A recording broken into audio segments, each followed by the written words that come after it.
Present Mahalakshmi जी जमपुरा बाजार। सजनी आहाय किया ए न मारै छी मुस्कान, तिरछी नजर सला गई जे न लेबै जान। सजनी हमरे किया ए न मारै छी मुस्कान, तिरछी नजर सला गई जे न लेबै जान।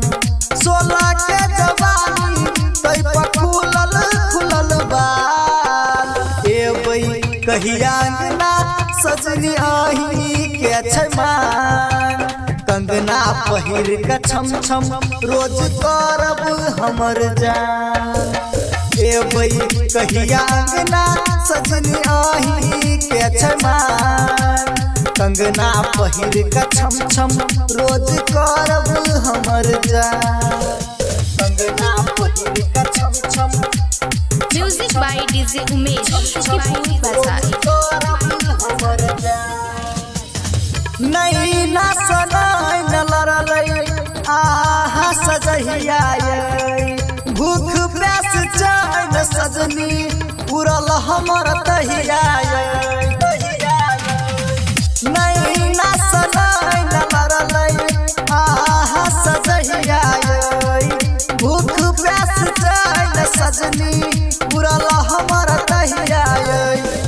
16 के जवानी तै पर खुलल बाल, एबै कहिया अंगना सजनी आही के छै मान। कंगना पहिर के छम छम रोज करब हमर जान, एबै कहिया अंगना सजनी आही के छै मान। कंगना पहिर के छम छम रोज करब हमर जान, कंगना पहिर के छम छम। म्यूजिक बाय डीजे उमेश बाजार। आहा बिना हम तरपै जे न माछियै, तरसै करे जा सुनैला आहा के आवाज। आहा बिना हम तरपै जे न माछियै, तरसै करे जा सुनैला आहा के आवाज। कहैया सरोज सजनी लिया हमार, एबै कहिया अंगना सजनी आही के छै मान।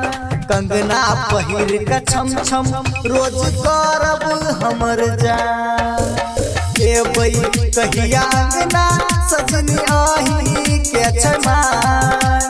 कंगना पहिर के छम छम रोज करब हमर जान। सजनी हमरे किया ए न मारै छी मुस्कान, तिरछी नजर सला गई जे न लेबै जान।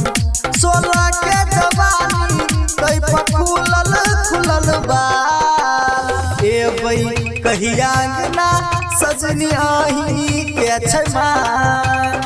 कंगना पहिर के छम छम रोज करब हमर जान, एबै कहिया अंगना सजनी आही के छै मान।